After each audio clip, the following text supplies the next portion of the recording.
দিন প্রতিষ্ঠার জন্য, আল্লাহ পাক রব্বুল আলামিনকে চিনার জন্য, দিনকে জিন্দা করার জন্য। মুআজ্জিজ হাজিরিন, রাসূল পাক সাল্লাল্লাহু আলাইহি ওয়াসাল্লাম বলেছেন, তালাবুল ইলম ফারিদাতুন আলা কুল্লি মুসলিম ওয়াল মুসলিমা। জ্ঞান অর্জন করা সকল মুসলমান নরের উপর ফরজ। আমরা মুসলমান হিসাবে আমাদের যারা আমরা অভিভাবক হিসেবে আমরা এখানে একত্রিত হয়েছি, আমাদের একটি দায়িত্ব নিয়ে আমরা এসেছি আমাদের সন্তানদেরকে সুশিক্ষা শিক্ষিত করার জন্য। আল্লাহ পাক রব্বুল আলামিনের দয়া এখানে একটি সুন্দর পরিবেশে একটি মাদ্রাসা প্রতিষ্ঠিত হয়েছে। আপনারা অভিভাবকবৃন্দ, আপনারা সকলে এখানে একত্রিত হয়েছেন। তবে সর্বপ্রথম আমার একটি আর্য আল্লাহ পাক রব্বুল আলামিন যে আপনাদের সন্তানদেরকে দ্বীনি শিক্ষার জন্য সুযোগ করে দিয়েছেন, আমরা সকলে যেন আমাদের সকলের নিয়তটাকে আমরা সহি করে নিই। আমাদের এই সন্তানদেরকে দ্বীনি শিক্ষার উদ্দেশ্য থাকবে শুধু একমাত্র আল্লাহকে সন্তুষ্ট করার জন্য, আখিরাতে নাজাতের জন্য যে জিনিসটা দরকার। রাসূল পাক সাল্লাল্লাহু আলাইহি ওয়াসাল্লাম বলেছেন, কুন আলিমান আও মুতাআল্লিমান আও মুস্তামিআন আও মুহিব্বান লাহু। তুমি আলেম হও অথবা আলেমের ছাত্র হও, অথবা আলেম হক্কানি আলেমরা যাহা কিছু বলে সেই অনুযায়ী নিজের জীবনে আমলি জীবন গঠন করো, অথবা এও সুযোগ যদি তোমার না থাকে তুমি আলেমকে ভালোবাসো। মুআজ্জিজ হাজিরিন, তাফসিরে ইবনে কবিরের মধ্যে রয়েছে বিখ্যাত তাফসির ফখরুল ইসলাম ইবনু, তিনি বলেছেন যে একটি ঘটনাকে নকল করেছেন। সেই ঘটনার উল্লেখ বলেন, হযরত মুসা আলাইহিস সালাম একদিন কবরের পাশ দিয়ে যাচ্ছেন। এমন সময় দেখতেছেন যে এক কবরের মধ্যে আযাব হচ্ছে। আবার আসার সময় দেখছেন যে ওই কবরে ওই ব্যক্তির আযাব বন্ধ হয়ে গেছে। নবীরা মুরদাদের কি অবস্থা এগুলি দেখে, আল্লাহ পাক তাদেরকে শক্তি দিয়েছেন, সে সুযোগ করে দিয়েছেন, কারণ তারা মানুষদেরকে উম্মতদেরকে তাদেরা বলবে।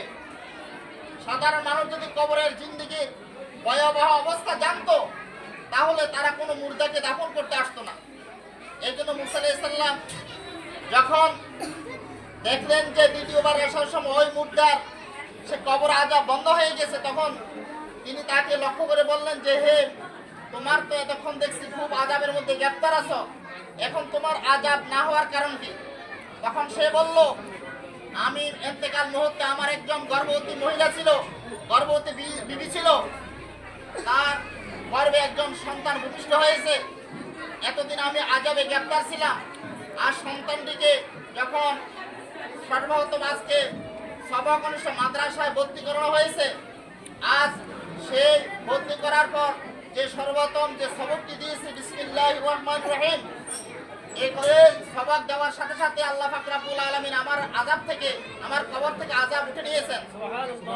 তখন আমি ফেরেশতাকে বললাম, ঘটনায় বললে ফেরেশতা বলল, আল্লাহ পাক রব্বুল আলামিন আল্লাহ রাব্বুল আলামিনকে যখন ফেরেশতা প্রশ্ন করলো যে ব্যক্তির আযাব কেন বন্ধ হলো, যখন আল্লাহ পাক রব্বুল আলামিন বললেন যে এই সন্তান, এই এতিম সন্তান যখন আমার নাম রহমান উচ্চারণ করেছে, রহিম উচ্চারণ করেছে, বিসমিল্লাহির রহমানির রহিম, অথচ আমি রহমান, আমি রহিম, আমি যদি তার বাবাকে, এই এতিম ছেলের বাবাকে যদি আমি কবর দেশে না মাফ করি, তাহলে আমি কেমন ধরনের রহমান হলাম, কেমন ধরনের রহিম হলাম?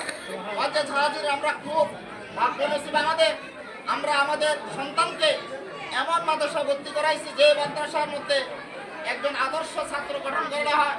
আমরা আমাদের ছাত্রদের ভর্তি করে আমরা সবসময় তাদের নৈতিকতার দিকে খেয়াল রাখবো।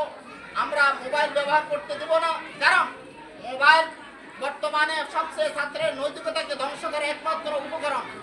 আমরা নিজেরা নামাজ পড়বো, আমরা মা বোনরা পদ্মানিশী হব এবং নামাজ পড়বো, ছাত্রদের, আমাদের ছেলেদেরকে নামাজের প্রতি উৎসাহ করব। ছাত্রদের দিয়ে আমরা ক্ষান্ত হব না, কখন আসছে কখন গেল আমরা খোঁজ খবর নিব, ওস্তাদদের সাথে সম্পর্ক রাখবো, তাদের খোঁজ খবর নিব, এবং ছাত্ররা কি লেখাপড়া করলো, কতটুকু করলো, আমরা এগুলি সবসময় আমরা এই মাদ্রাসার দিকে নজর রাখবো। পরিশেষে আমি বলবো, আমরা যাতে এলেমকে দুনিয়ার উদ্দেশ্যে না শিখি। রাসূল সাল্লাল্লাহু আলাইহি ওয়াসাল্লাম বলেন, যে ব্যক্তি দুনিয়াকে হাসিল করার জন্য এলেম শিখে সে জান্নাতের ঘ্রাণও পাবে না। দ্বীনি শিক্ষার জন্য রাসূল পাক সাল্লাল্লাহু আলাইহি ওয়াসাল্লাম বলেছেন, মান খারাজা ফি তালাবিল ইলমি ওয়া হুয়া ফি সাবিলিল্লাহ হাত্তা ইয়ারজিআ, যে ব্যক্তি ইলমে দ্বীন শিক্ষার জন্য ঘর থেকে বের হয়, সে আবার ইলমে দ্বীন পূর্ণতা শেষ করে আসা পর্যন্ত সে আল্লাহর রাস্তা থাকে। আল্লাহ পাক রব্বুল আমাদের সকলকে ইলমে দ্বীনের জন্য আমরা যে সমস্ত যে কুরবান করেছি, আমরা এখানে একটা মাদ্রাসা প্রতিষ্ঠিত হয়েছে। এই মাদ্রাসার ৬০ জনের সহযোগিতা লাগে, একজন হচ্ছে ছাত্র দিয়ে আমরা সহযোগিতা করব। আমরা যারা অভিভাবক আছে তারা খেয়াল রাখবো, যারা পরিচালনা কমিটি আছে আমরা সকলে এই মাদ্রাসা কিভাবে চলতে আছে এটার উন্নতির জন্য আমরা শত শত চেষ্টা করব। সর্বোপরি যখন আমরা যারা ওস্তাদে কেরাম আছে আমরা ছাত্রদেরকে ইখলাসের সাথে আমরা শিক্ষা দেব, যাতে আমাদের এই ছাত্ররা ইখলাসপূর্ণ শিক্ষা পেয়ে যাতে তারা দিনে এবং দুনিয়ার মধ্যে তারা কামিয়াবি হতে পারে, সেই তৌফিক কামনা করে আমি আমার সংক্ষিপ্ত এখানে শেষ করেছি। আল্লাহ পাক আমাদের সকলকে আমাদের দুনিয়া এবং আখিরাতে কামিয়াবি নসিব করুক। আমা তৌফিক ইল্লা বিল্লাহ। এখন সবাক